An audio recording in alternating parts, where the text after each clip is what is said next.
according to a recent poll, Meghan Markle is the top choice for the Democrats to be first female president. Is it true or is it false? I mean, are they that short of decent female candidates in America now that woman is the Michelle best Obama. Well, it surprises me that she's not the top, because for a long time the theory was that they'd let Joe Biden kind of hang on in there, then kind of kick him to the curb, and then she would be like the parachute candidate. But look, the Democrats do so well with the wives of former presidents. Yeah. You know, they've got a solid... Oh, no, they haven't. I know that, yes, of course. I thought you said Shadow Obama. I thought that was real political cutting satire. No, it's not the show for that. But no, it just does surprise me if this is true, because Michelle Obama, obviously, she's heralded as some kind of, like, great and good and, you know, like, somehow a wonderful person. I have to admit, I struggled to see it. I don't really understand her politics very well. And I did read a bit of her book, well, the bit that she probably wrote herself, probably the title. But, do you know the old saying you've got to say about political books, I'll read it when they read it. Yeah. Right? It's like, well, I mean, Prince Harry was not one of the greatest academics ever. And that book, I mean, it was virtually Shakespearean. Yeah, wasn't it Ronald Reagan that says about his autobiography, says, I look forward to reading it, or something like that? Yeah. Unbelievable. We're moving away from the subject, which was Meghan Markle, but of course she famously absolutely hated... Perfectly done. She famously... Never criticised the royals, Paul. It's okay. She famously absolutely hated Donald Trump. She took time off when Donald Trump made the state visit. Now, I would say to you that it is the duty of the royal family to be there for the diplomatic role of talking to the American president. But presumably, we're all going to say that Trump is going to be better for Britain, even though there's a large body of people in Britain who don't believe that. Yeah, I mean, first of all, I don't think Meghan Markle has actually damaged the country. I think it's obviously got people talking about the royal family. It's about what happens to the royal family. Right. But the country, I think, you know, we obviously we're interested in it, but we've got many other things to worry about, including a trade agreement with America. Yep. And, you know, when you look at Biden and Trump, I think I had 3 million people looking at me in a petitions committee, leading a petitions committee a few years ago when he was first going for president, calling him an idiot for wanting to ban Muslims from coming into the country. Yep. So there's a lot of issues around there. But, you know, with Trump...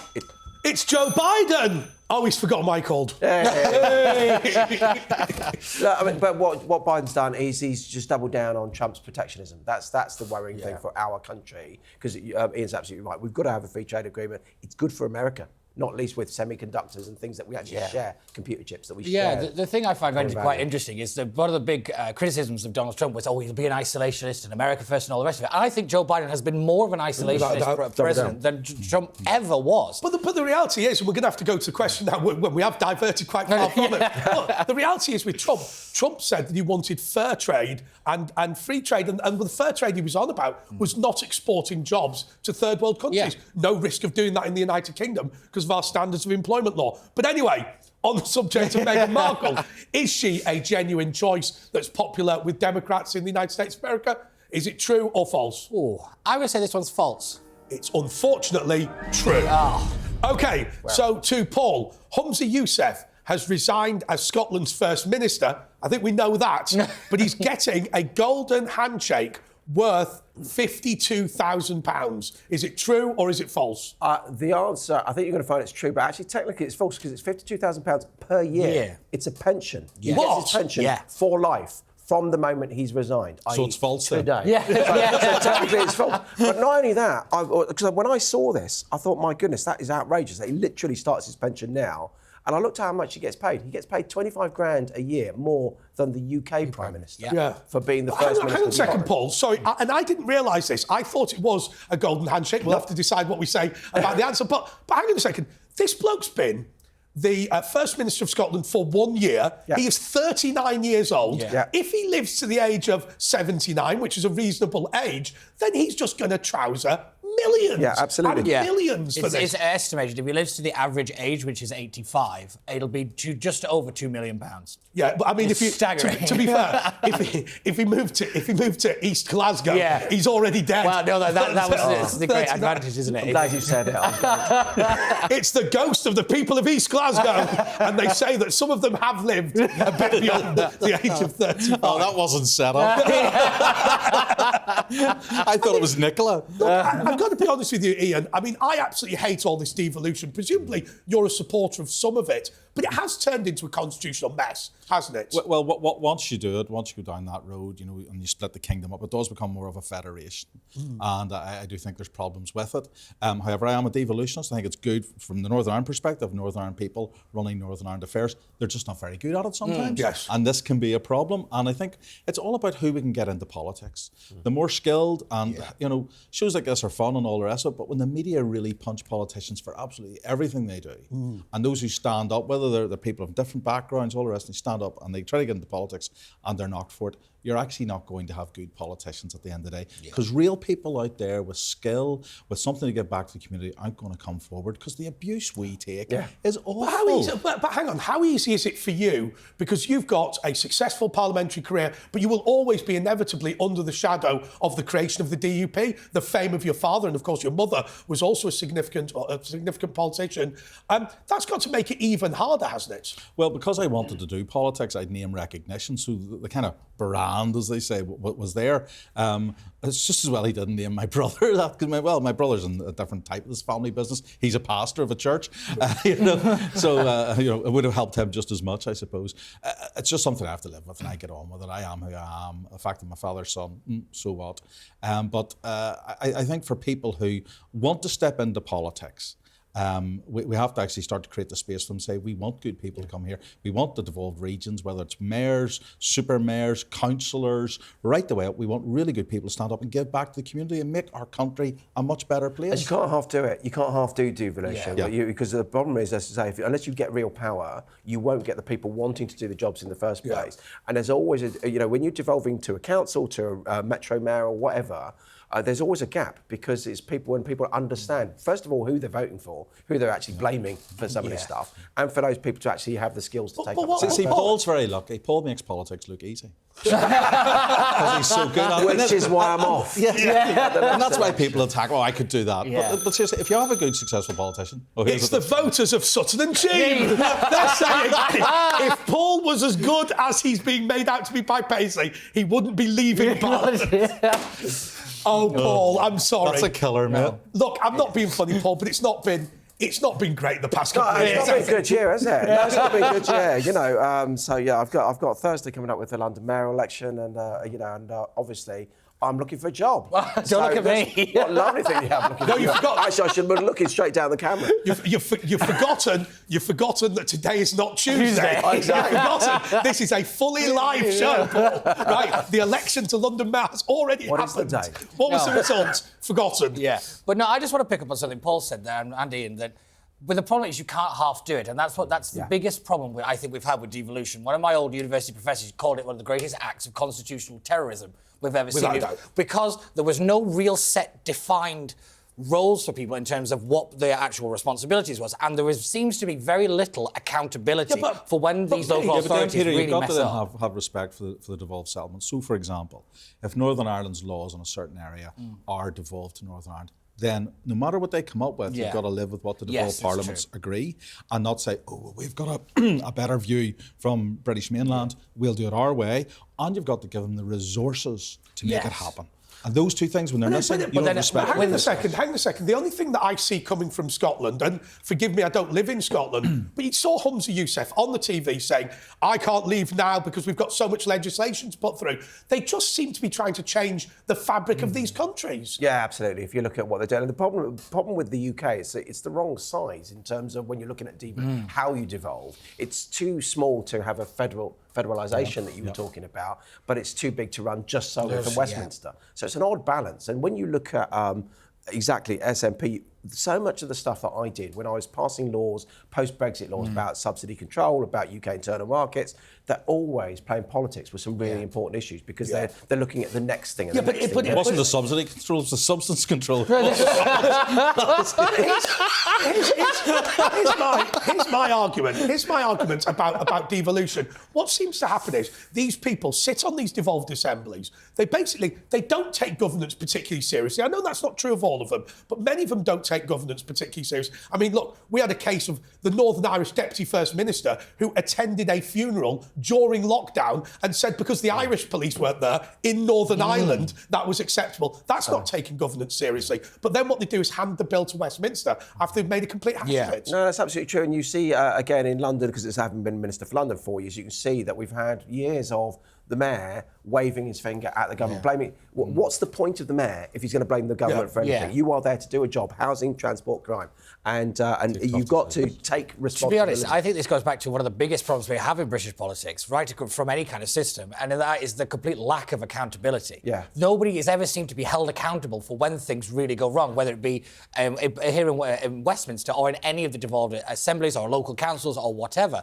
It's why everything keeps collapsing around. It's because nobody's ever fired. I don't understand what you have to do to get fired. No, I look at people at the Home Office now and I'm like, how are you still got a job? The only way you can get fired by a British government department is misgendering someone. I'll tell you what, if you ever go at a fella in a frock, you've got real problems. But apart from that, you're completely good to go. So, OK, has Humza... I mean, I can't believe this. We now know this is true, but I'll ask me the answer anyway. Is Humza Yousaf going to receive 52 grand a year for life? Is that true or false? It is true. I'm depressed to say it's true. OK, so to Ian. Education Secretary Gillian Keegan has said she will stop saying trans women are women. Is it true or is it false? Is it true or is it false? She certainly shouldn't be doing that anyway. Like, I mean, men and women, and if people want to be trans, then they can call themselves trans. But men are men and women are women. And if the minister minister's going to say that, I don't have a problem with her saying I can't understand how you and I, as Christian people who want to be reasonable to people, who want to be kind to people, are forced into pretending that somebody's a different gender. I'm quite happy if anybody wants to run around dressing as however they want, that's perfectly acceptable. I'm in the Sharon Davies and the J.K. Rowling angle in this. I really am concerned. As a father of daughters, I really am concerned that they get a raw deal in the transgender thing. And I remember in a debate, a very, very interesting debate, and Miss Cherry from the SNP and her colleague, they were also concerned in this issue. As openly gay MPs, they were saying that their issue is transing the gay out of life. And that's what they were. So from a very different perspective than I had, they were come to that position. And I really am concerned that this does damage young women if they're not given their place and their respect as women. Do your daughters enjoy fewer rights than your wife? Or will they throughout their life? Because I think that's a real question. That is a real question. It's probably an academic thesis there, you know, where we go. Gosh, I mean, the fact that women are now being told, you know, that trans people are equal to them in some things, in the sports field and places like that, that is a real problem. And it's got to be addressed. And it's not to insult people who want to be trans. I mean, if that's the way they're going to live their life, well, they will take responsibility for that.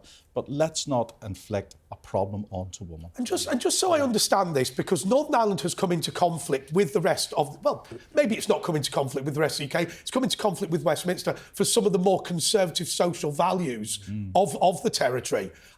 What is the prevailing view in Northern Ireland, and what will the Assembly be doing about all of the trans issues? Well, we actually now have openly gay ministers in the government of Northern Ireland. I think the first openly gay Lord Mayor of Belfast has just been nominated. So, you know, Northern Ireland is, in many respects, the same as the rest of the UK in this issue. The idea that its social values are way, well behind, or that the new social norm, as people talk about, is way, way behind the rest of the UK, I think that's actually for the birds. I think that Northern Ireland is in a very, very different place, and for many people a very difficult place because of their social conservatism. Yeah, absolutely. And women's sports, the effect in Northern Ireland of women, of trans women or trans people entering women's sports. What's happened?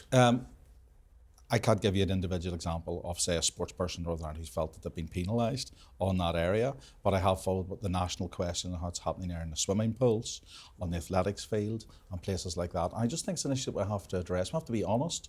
And, you know, if men wish to compete as men, then that's what they should be competing as. They shouldn't be competing as men who are trans and in a woman's race. You started off talking about respect, didn't you, about the fact that if someone wants to be trans, they should be able to be trans.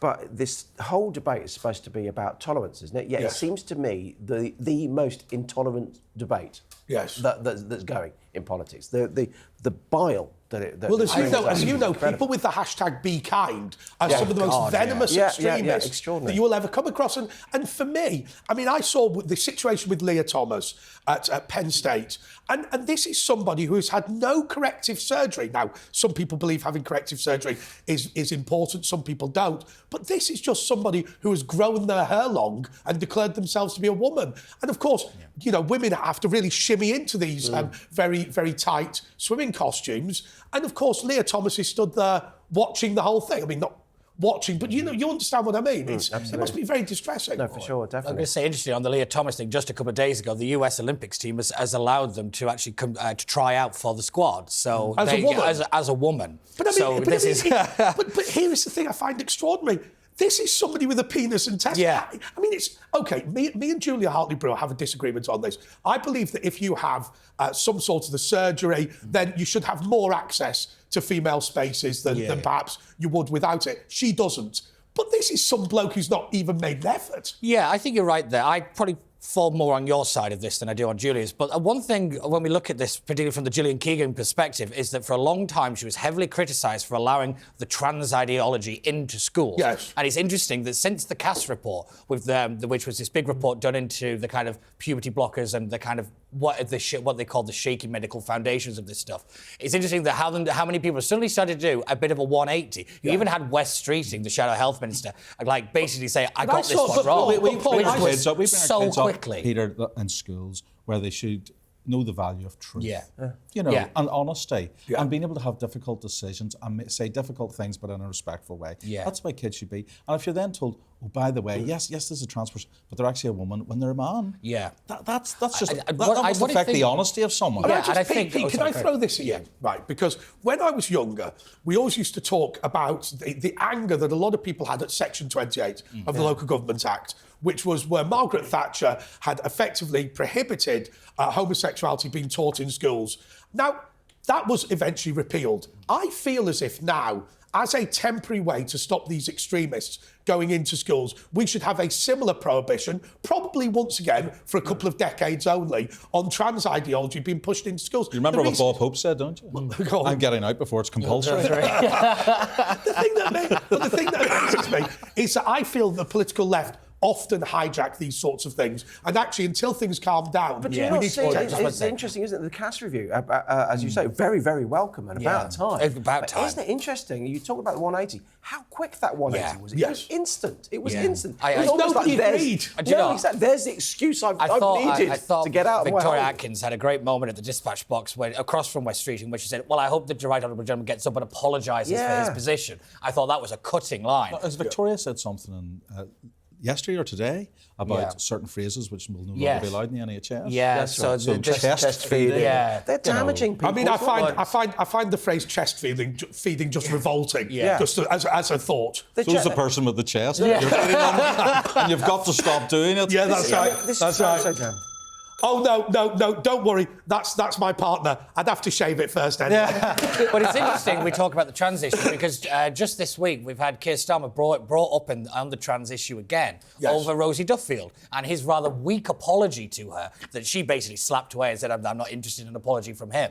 And the rather brutal interview Richard Madeley did with him on the on ITV. Richard Madeley is really good. People, apparently, just because Alan Partridge is based on Richard Madeley doesn't make Richard Madeley. But no, honestly, I did watch a bit of the interview, and apparently somebody counted that Keir Starmer blinked like 17 times in 14 seconds, like just because he just didn't know how to answer this question. What was he trying to communicate? It was Morse code. But when it comes to help me. But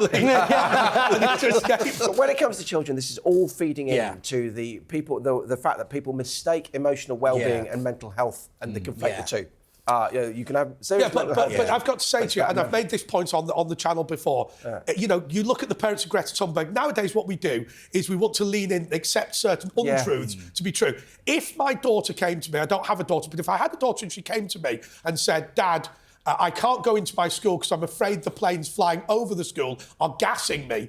I wouldn't run a campaign to ban the planes. Exactly. I mean, it's just absolutely Absolutely. ridiculous. And I don't think you're helping these young people by leaning into the stupidity. And I think that for those who are the proper trans activists, I think they made a major misstep by going after the kids, for want of a better phrase, because the moment you get people's children involved, that's when parents kick off. Yes. And there is nothing more dangerous than a group of parents that are wanting to protect their children. Absolutely I mean, in right. politics, you guys must know it more than how many times have you had angry parents scream down the phone at you? All must be all the time. Absolutely. And I think this is Just where the trans activists really mistook. And I think it became very, very clear that this country is not as on board as many people thought they were with the trans stuff, with the downfall of Nicola Sturgeon. We can talk about this a bit more as the show goes on, but I have to say the idea that we're going to be forced into doing things that we don't agree with, I think is the view of the woke left. But anyway, House the Education Secretary Gillian Keegan said she wants to stop people saying trans women are women. Is it true or is it false? I'm going to say with hope true. It is, in fact, true. That was The Woke That Was continues after the break. Welcome back to That Was The Woke That Was. Angela Rayner has been signed up as the new host of Homes Under the Hammer. Please be true. Please be true. Is it true or false? Is it not many homes under many hammers? But, sorry, I was working on that one in the green room. But no, Sorry. Has he shared the questions with you? Right. Do not admit you see the questions in advance. It's supposed to be a game show. No, but I mean, this is the story that just won't die, will it? It's been going on now for, I think we're up to about 25 days of this, and Keir Starmer's rather willful ignorance, I think, is becoming a very clear thing. Or the things that he thing doesn't that want has to been know. complained about, and I think it was you that drew my attention to it. Oh, well, she's off a council space. She's just stupid. I mean, that is I think that is one of the most bigoted things you can say in political life. Like, I'm not being funny. Angela Rayner, as an MP, earns 3 times the national salary. Yeah. She is an incredibly powerful woman, and she's potentially on track to be even more powerful, which terrifies the hell out of me. But isn't part of Labour's shtick? Oh, wouldn't it be great to get an ignoramus? Exactly. I mean, that's what they must be saying. Yeah, it's for you little people over there. This is the best you can do. And I've said this before on this show, that the most prevalent form of bigotry is the bigotry of low expectations. And I think the way that you delivered that, Pete, without even getting your notes out. Well done. Yeah, it's my line that I keep hearing repeated by other people. But I hate that. I hate that when you go on TV and then suddenly everyone uses a phrase that you can't. What are you saying? You've done it to me like 4 times. 4 times per show. 4 times per show. Normally in Westminster, it's the rumour that you've started. That's right. No, I tell you what, when I worked in Parliament, I always thought, just tell 3 people down the pub. and then people would come to you and go, I've heard it off 3 people. And you think, yep, all the same sort. Yeah. Well, I think Angela should lean into this. I actually think she should do that. Yeah. If she's not, she should be on to her. Get me on that definitely. show. But what about the idea of MPs being celebrities? I mean, I've heard a little rumour that you turned down I'm a Celebrity, Get Me Out of Here. It's true, I did, yeah. Go on, how much money? Yeah, it was quite significant. I've turned down a couple of the shows. Just, I literally don't have the time. I have a full-time constituency MP, and I think it would just send out totally the wrong signal that I'm off doing this here, and when I should actually be an MP. Now, maybe if my political career comes to a shuddering halt, I'll do that as a former MP. Is it the eating the kangaroo's testicles that was the main concern? these MPs that do go off and do all these reality shows. I mean, Ian, presumably, flying in from Northern Ireland, you being able to go backwards and forwards between Westminster and your constituency, both of which being either close or far away, present their own problems.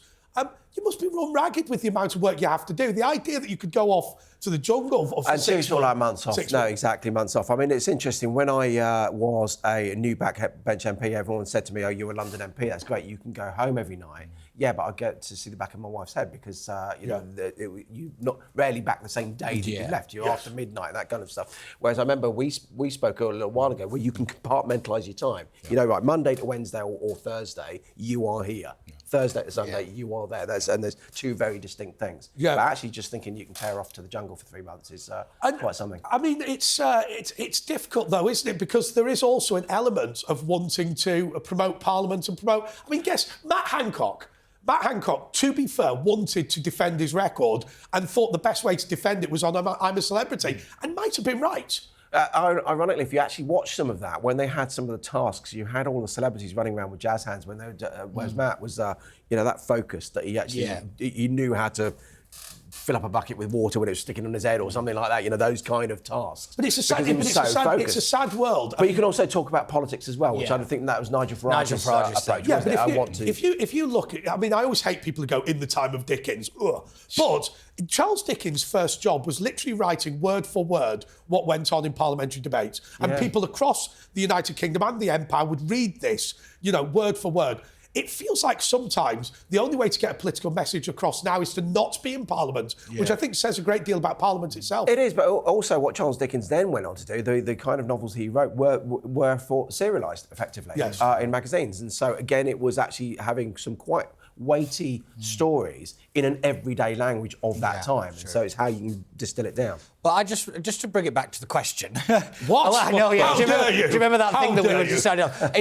One thing I think that this entire saga has shown is that Keir Starmer has this great ability to not be in the room when something is happening. Yeah. Yes. And I think this is quite concerning given the fact that he's more than likely going to be the next Prime Minister. Is this kind of plausible deniability? Do you remember when he forgot that he'd had a curry with 30 people? Oh, my favourite one. Extraordinary. My favourite one, and actually this involves in the situation. I never forget my local curry place. But no, it also what involved Angelina was she in the room or wasn't she? Yes. Do you remember over the beer gate awkward thing? remake or sequel of Hamilton ever. Yeah, it really was, wasn't it? But no, honestly, we've seen a number of these incidents with Keir Starmer. It's Angela Rayner. She's saying this question may be false, but I'm taking Ian Paisley's advice and phoning my agent, and I haven't even got an agent. Right, is it true or is it false? I think this one's false. It is, in fact, false. OK, so to Paul. The birth rate in the UK has dropped to its lowest level since records began. Is it true or is it false? Since records began? Yeah. Oh, God, it was dropping, I believe. But I think... I've got to be honest with you. I think that people are extremely worried for their children. I'll tell you why. Because I think the likelihood of you being able to buy a house is low. Yeah. The likelihood of you being able to have a job that pays properly. The cost of living crisis. I think the lack of democracy in the country. And the age of birth mothers is increasing. Yes. Absolutely. No, this is true. We are not a family-friendly country. And what I do feel like, and I don't want to be overly controversial, is when there is social housing available, there's a migrant family to give it to. I think this. Look, I think birth rates are falling around Europe as well, as people, as women choose to have children later on in life, and they can freeze their eggs and these days and those kind of things as well. There's artificial ways of extending that. But you're right when you're talking about what is happening in the workplace. People can't afford to have children now. Well, I don't know about you, love, but I've done my bit. I have 4 children. I have 4 children and a grandson. So wow. So you're 4.2 rather than 2.4. Let's give There we go. Well done. Mrs. Paisley's going to be phoning any minute now. Yeah. No, but OK, so come home. Oh, that's Ian's 4 children. They're saying he's not a bad fella, really. He's not a bad fella. But OK, has the birth rate dropped to its lowest level since records began? Is it true or is it false? I don't know. It's true. It's absolutely true. Hey, there you go. OK. That was The Woke That Was continues after the break. Welcome back to That Was The Woke That Was. Ireland is planning to send back illegal migrants to the UK. Is it true or is it false? Now, Ian, I have to say to you, I'm a dual citizen of the UK and the Irish Republic, but I find this joyous. Way home. I find this absolutely joyous because of the behaviour of the Varadkar government during the Brexit negotiations. This is an unbelievable, hilarious and hypocritical story. Yes. Where the Irish government have now decided, and they just pulled a statistic from nowhere, 80% of all their migrants have come from Northern Ireland. Yeah. Now, we have probably less than 6,000 migrants in Northern Ireland, and they say that 80% of what they have, which is tens of thousands more than us, have come from Belfast. But they only say they've gone from the port of Belfast on the train to Dublin. They don't say that they've spent time in Northern Ireland. I'll have to confess something. It is true that I have lots of my colleagues, and we stand there at the port with leaflets, go to Cork. Dublin is beautiful that way. There's a bus, Donegal beaches. We are I mean, the idea that this mass migration is moving across the border in the Republic of Ireland. This reminds me of the way Argentina behaves in the Falklands when they've got a local problem. The Republic of Ireland has a local problem with right-wing activity, with opposition to immigration and to migrants, and they've now decided to turn on the Brits. So that's exactly what they've done. So I come at this.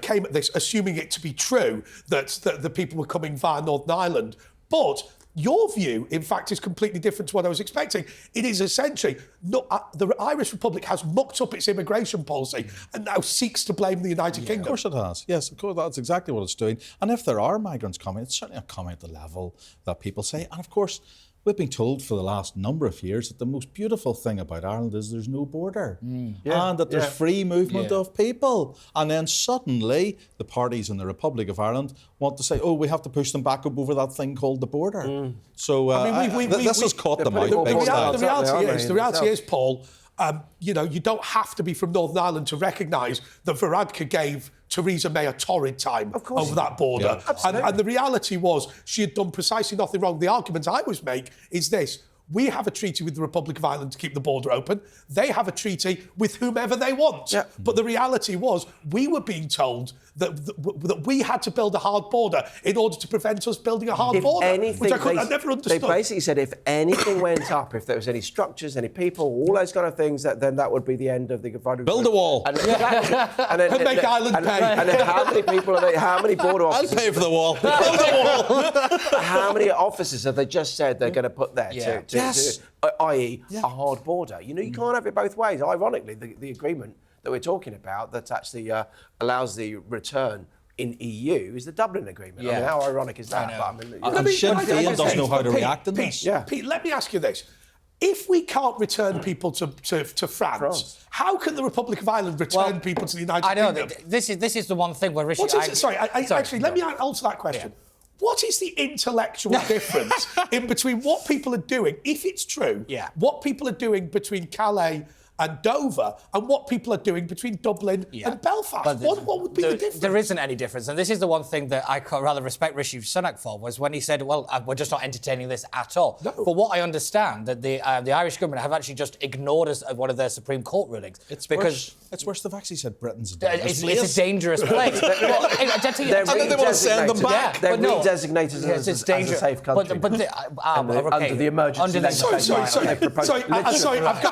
They've agreed that. Thank you to the legislators in the room. Yeah. So you're telling me that just as we had to say that Rwanda was a safe country in legislation, Dublin had to take the same about the UK. God save the king. Life complete. They have agreed. The government has agreed to pass legislation to designate I'll tell you what it is, Paul. It's reassuring to know the Supreme Court of their countries as nuts as But what's interesting, though, is that the Deputy Irish Prime Minister basically came out in a ringing endorsement of the Rwanda policy. Yeah. Because the reason that they've had to say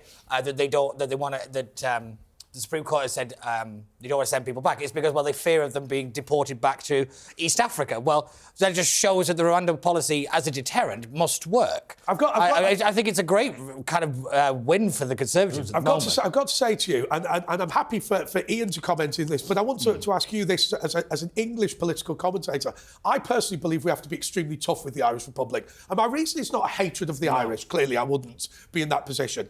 My concern is that we have other countries in the United Kingdom looking at the Republic of Ireland and saying, I can leave the United Kingdom too and benefit from a free travel area, benefit from a bailout of the banks, benefit from diplomatic power, benefit from military support. I mean, look, there's a reason why Ireland is effectively neutral. The submarine defence of the United Kingdom covers... The air defence covers it. You're right there. But one thing I found interesting was the government's response to all of this wasn't really to name Ireland specifically, but to treat Ireland as the EU. Yes. I found that a very interesting shift in tone that we haven't really seen post-Brexit, which I did expect to see a little bit sooner. In other words, the Rishi has started saying, we're not dealing with the EU, not with Ireland, but with the EU. Yes. And I thought that was a really strong, hard line to take. But that was the behaviour of the Irish government, I felt during Brexit was terrible. Oh, because absolutely there was no, oh, we're cousins at that point. No. There was no, we're old mates. There was no, we're muckers in it together. It was literally, without being funny, what they've been complaining about in England for years. You give this lot independence, they'll lie with Spain and France to But destroy England. the interesting thing was that I think Varadkar got played like a two-bit fiddle, really, Yes, without a doubt. by the EU and Jean-Claude Juncker and that lot. Purely, it was staggering, really. Oh, it's Leo Varadkar on the phone. Yeah, Don't know what he said. Don't care. Don't care.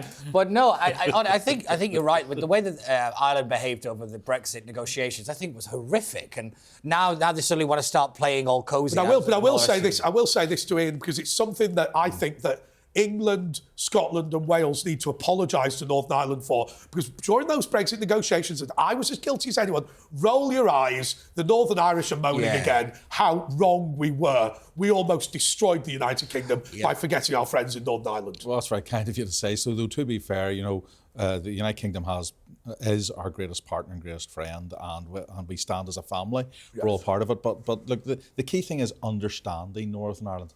We're less than 3% of the entire kingdom, but we do play a significant part. We play a significant part in the food security of the UK. Yes. And it's very, very important. By the way, for those people who like a good piece of pork, Ballymena is the place, isn't it? Yes, something like 70% of pork in British supermarkets is from Ballymena, your own constituency. Well, our country, 80% of all of the eggs hatched in Northern Ireland are eaten in England. So we contribute to the whole food security of the UK. We are principally a food-producing country. Yes. We do many, many other things, but that's our biggest employer. And the important thing is remembering that as part of this family, we're all got difference, like in our own families, and let's just make sure that we respect that difference and don't fall for the Irish accent from someone else in the Irish Republic. Take the Northern Ireland accent on board. I think you're right there. The one thing I always found quite irritating throughout the Brexit years, as they were called, was the number of people that kind of came on shows like this and they started waffling on about Northern Ireland. I was like, even I know that's not true. Like the amount the little knowledge there was about the differences between kind of the mainland and Northern Ireland, it was really staggering. Really. It was if nobody could help themselves at that point. Those 2 years in particular, you talk about Varadkar, there's lots of other people in Parliament. We had two years of paralysis in Parliament where nobody could just help getting into those, throwing their toys out of the pram. I do like the way solving the problem in front of them. I do like the way the Prime Minister has instinctively reacted in this. I think it's the right reaction. Yes, I do. And it's just as highlighted the absolute hypocrisy and the fact that Ireland is prepared to play, the Republic of Ireland is prepared to play politics with the lives of migrants. Yeah, absolutely. OK, so has Ireland planned to send illegal migrants back to the UK, Ian? Is it true or false? It's true. It's absolutely true. OK, so to Pete, Nicola Sturgeon has been signed up for the next series of Channel 5's £1 million motorhomes. Is it true or is it false? Please be true. Oh, I hope this one's true, but no, I think it might be false. But I tell you now, I don't like Nicola Sturgeon. I don't like her politics, but I still think she was one of the best political operators we've seen in quite some time. Yeah, but how is it? Yeah, but at the end of the day, she's the enemy as well. Yeah. Right? I mean, it's like saying, oh, that Hitler, he had qualities. I know. No, we don't want our opponents to be good. We want them to be bad. But the one thing, bring back Humza. Bring back Humza. But how long do you think it'll be before we start saying that? I know.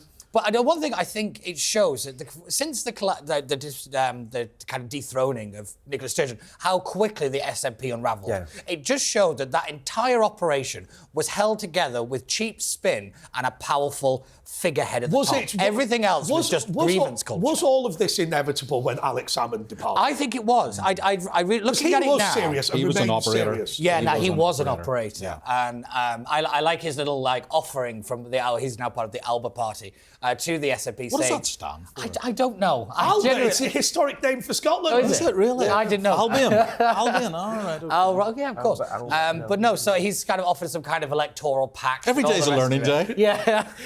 I'll tell you what, I was on TV in Northern Ireland and I was talking about how the Celts were so close to each other. And I said to a Sinn Féin MP, well, of course, the Celts didn't know the Irish Sea was a sea. They just thought it was a big lake.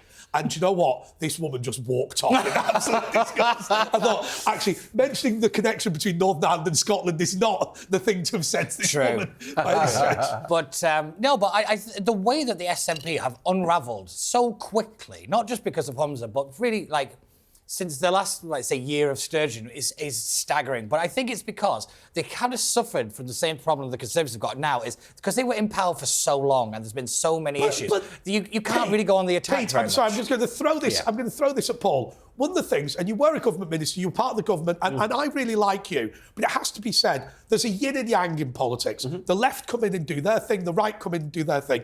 We had, from 1997 to 2010, constitutional butchery of this country, and the Conservatives have not repaired it. And so what happens is we footle at the edges, Ted Heath style, and then they come in and do even more damage. Yeah, because if you look at what they did with some devolution, if you look at definitely what they did with Lord's reform, Tony Blair just basically said, look, this isn't working.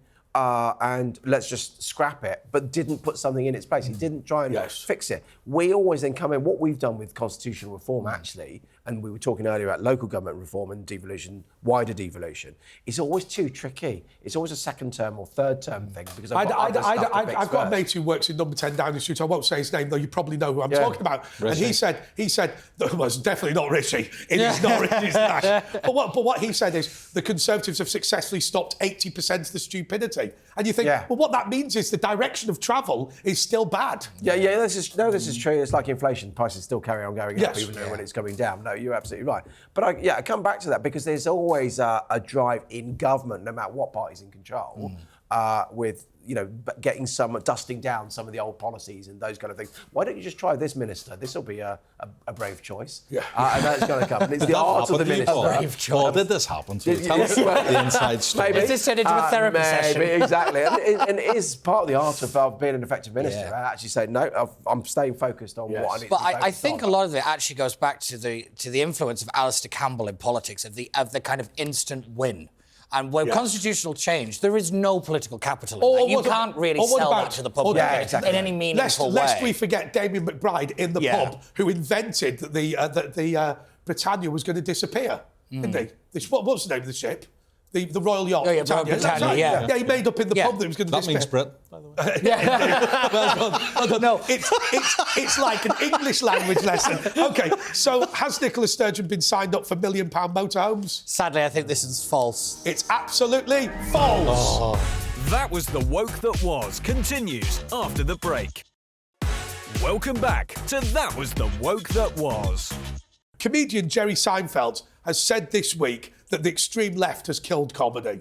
I have to say, I see on the TV now comedians stand up going, Brexit people are racist, and you hear clapping, not laughter. No, exactly. Oh, there are so many comedians that you sit there and think they are not funny. They are just spouting an invective at people and thinking that just hoping for an applause, hoping for a laugh, because they're just directing someone's anger rather than actually making you laugh. And it's just, there's nothing clever about it, nothing intellectual about it. That's definitely got to be true. I mean, the same is true in America as well. This is not just a British phenomenon.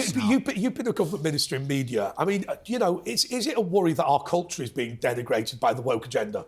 No, because actually, if you look at, I was the tech minister that looked at Peter's favourite bit of legislation, online safety. But actually, you can see the risks of social media, because what happens now in politics is that what used to have a news cycle of maybe a week, someone did something silly on a Tuesday, you'd wait to see what the Sunday papers were going to lead on, and then you knew it was over or it was going to develop or whatever. Now, if you haven't answered in half an hour, you're sort of dead in the water.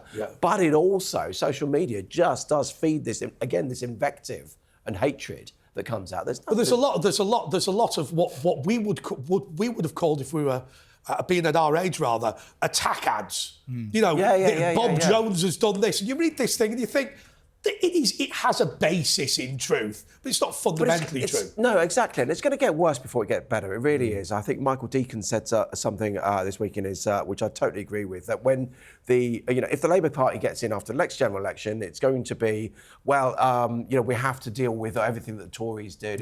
Government, by the way, and then it's Keir Starmer. I was saying the Tories. By the way, I'll tell you, he hasn't solved the problem, and I don't want to diss your work. But the online safety bill, can I tell you, the obvious solution to a lot of stuff that goes on online is just being able to sue people for defamation in a county court or a small claims court. So all you do is, I walk in, 30 quid, say, I want the Mail on Sunday to take this article down. They take it down, give me my 30 quid costs. done. All of this press regulation, all the rest of it, all the online safety bill, I think it's a waste of time. But they won't do that because there is an enormous industry associated with suing people in the High Courts. True, but it's specifically on the comedy aspect of this, like you said, it's not just here in the UK, it's definitely a big problem, and probably more of a problem in America, but Jerry Seinfeld has been right on the forefront of arguing that he has a great line saying, "I'm not interested in like your identity. I'm interested in whether you're funny or not."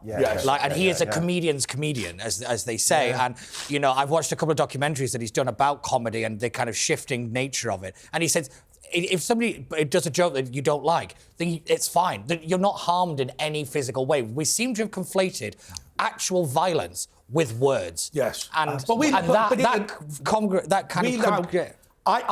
always say this, and you can agree or disagree, but I feel very strongly about it. We live in a society now where what you say is more important than what you do. If you live your entire life like Lady Hussey, working for the royal family, one off-colour remark said or imaginary suddenly then destroys you and you are completely ruined. And I just feel like, you know, the whole, Churchill and Hitler, they were both racist. Well, I mean, yes, but one of them created Nazism, the other eradicated it. Yeah. If Churchill made some off-colour remarks, I'm very sorry about that, but it doesn't make him evil. Yeah, no, absolutely right. Can I say that I think Jerry did say this, or Seinfeld did say this. I think that it is a true statement. I think one of the problems we have in today's society that's very hard, especially if you're conservative from the right, to say difficult things, that they're now measured by a new cultural norm. You're only allowed to say things within these brackets. You can't say difficult things or have a difficult argument with people and walk away with respect. That period is moving. And the other thing that's absent from people who get all of their news and all of their understanding of the world from the new social media platforms, and I don't dish those platforms, but I think people are missing discernment. Yes. And recognising, that's someone that said, it's not necessarily truth, I can think this through for myself. Yes. Lots of people have lost that skill. I mean, the fact that young people now probably will never pick up a newspaper and read it. Yes. Young people now will never go to, and the mainstream news media isn't always great, but that whole idea of having mainstream and normal, that is gone in today's society, and that is definitely impacting then on our ability to cope with news, discern the truth, and then have our own views. Because it's all about clipping, and this is the thing, and this is so people get their news from clips. So we just need to clip that for social media. Very good. So basically, the whole way it works is it's... No, you're not joking. Absolutely. We actually are going to do that. I could sit there and whisper something in Ian's ear, talking about one thing. I could then come over the other side of the room and talk to you. Yeah. You won't know what I've said to each other. It's Sorry, we thinking about a particular by-election. But okay, look, let's ask this question, because I'm going to go to one final question before we end the show. Has Jerry Seinfeld said that the extreme left has killed comedy? True or false? He has indeed. It's absolutely true. And the final question, which I'm endlessly fascinated about, the British Olympic Association has announced that it plans to rename Team GB as Team LGBTQ in a bid for diversity and inclusion. Now, I'm directing that to Ian simply because I can't understand why we were called Team GB in the first place, because whilst GB is the largest island in the United Kingdom, there are hundreds of others. Yeah, well, it should be Team UK. Of course it should. And, or it should be Team GB and Northern Ireland. Yes. And although that forgets Anglesey, the Isle of Wight, Sheppey and other places. Yeah, but the official title is Great Britain and Northern Ireland. I remember... So would Team LGBTQ be more acceptable to the good people of Upper Van? We'd probably have to do a number count, but I don't think so.